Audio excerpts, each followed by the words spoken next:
कर्म चार प्रकार के होते हैं। एक कर्म जिनसे यहां भी सुख मिले और परलोक में सुख मिले, जैसे हम यहां किसी भूखे को भोजन पवा देते हैं तो हमारी संपत्ति भी बढ़ेगी और परलोक में इसके पुण्य का बड़ा लाभ प्राप्त होगा। या हम ऐसी कुछ अपने धन से व्यवस्था करते हैं जिससे भजन करने वाले संतों को सुख मिले, जो सतमार्ग में चल रहे हैं उनकी वास की व्यवस्था, वस्त्र की व्यवस्था, भोजन की व्यवस्था, यहां भी तुम्हारे ऐश्वर्य बढ़ेगा और परलोक में भी भगवत कृपा प्राप्त होगी। औषधालय खोल देना, प्याऊ खोल देना, ऐसी व्यवस्था कर देना जिनकी व्यवस्थाएं नहीं हैं, उनको वस्त्र है, भोजन है, औषधि है, इस तरह की, तो यहां भी सुख और परलोक में भी सुख। पर ध्यान रहे, पोस्टर बैनर नहीं होना चाहिए।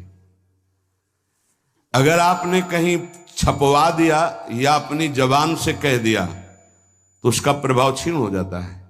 ये लोग समझते नहीं। आपने वृंदावन आए, 100 संतों को भोजन पवाया, इसके बाद पूरे गांव में 4-4 जगह बैठ के कि वृंदावन गए थे, 100-2 संतों को ऐसा पवाया, संत भी कह रहे थे कि वाह भाई, और 100-100 रुपया भेंट दी। वो बड़ाई जो आप झोंक रहे हो ना, सब खाली हो रहे हो आप। चुप। ये लोग कुछ ऐसे देहाभिमानी होते हैं कि एक पंखा भी टंगवाएंगे ना तो पंखा की हर पंखुड़ी में जिला अमुक, बाबा का नाम हो, दादी का नाम हो, ये नाम और वो नाम, अपना नाम, पूरा पता, फोन नंबर सहित पंखा में ऐसे देखे गए। कुछ भी करना है पूरा, ये सब।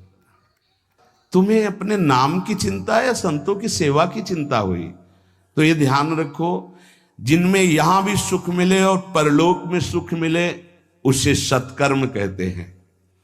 सत्कर्म गुप्त होना चाहिए, पर अभिमान गुप्त होने नहीं देगा, पक्का। वो चाहे दीवाल से कहेगा जरूर। ये अंदर देख लेना, फूलन आएगी, कहना कुछ तो ऐसा कि बाद में संत पाएंगे, पहले ही परिक्रमा मार्ग में बोर्ड लग जाता है, आज यहां 100 संत सेवा और अमुक जिले के अमुक अमुक अमुक ऐसे। तब ये लगता है कि कैसे तुम नादान बच्चे हो, तुम्हें इतना बड़ा सौभाग्य सुकृत का मिला था, इतना महान सत्कर्म हो, तुमने सब मिटिया मेट कर दिया। और उनको लगता है कि सत्कर्म का फल यही है। 100 रुपया के अगर फूल डालने हैं तो फिर 100 लोगों को तो पता चलना चाहिए कि वीडियो में कि हम ही फूल डाल रहे थे। बड़ा हम का खेल चालू है।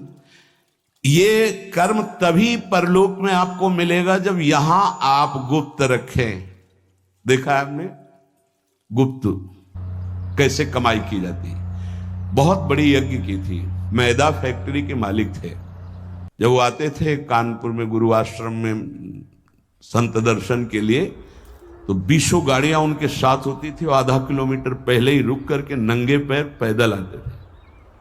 जब वो यज्ञ करवाए तो एक हाथ में झाड़ू सोहनी और एक में डलिया, और जो ऐसे खा पी के दोना पत्तल फेंक देते वो उठाते।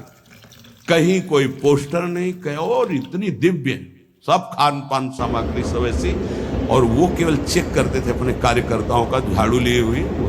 कोई जैसे पूछता यज्ञ कौन करवा रहा था, बोले हमको तो यहाँ दोना पत्तल फेंकने की सेवा मिली, हमें तो पता नहीं। कोई जान नहीं पाया कौन करवा रहा है। अपने लोग इसलिए जानते थे कि प्रेरणा से हो रही थी।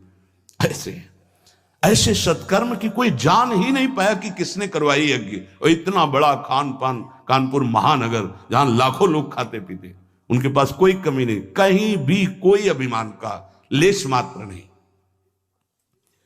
दूसरा मतलब पहला है जो इस लोक और परलोक दोनों में सुख प्रदान करे, वो ऐसे धार्मिक सत्कर्म। दैन्यता की मूर्ति, साधुता अपने आप आ जाएगी जब आप ऐसा समर्पण करेंगे। कितने ऐसे, एक नहीं कितने ऐसे जिनको ये है नहीं कि हमारी जानकारी कोई कि हम कुछ सेवा करते हैं। अहम को पुष्टता चाहिए। इस लोक परलोक में यदि अपने कर्म का जो सुकृत है तो भगवान से प्रार्थना करो कि कोई न जान पावे, ऐसा कार्य करो, तो वो आपको इस लोक और परलोक दोनों में उन्नति प्रदान करेगा।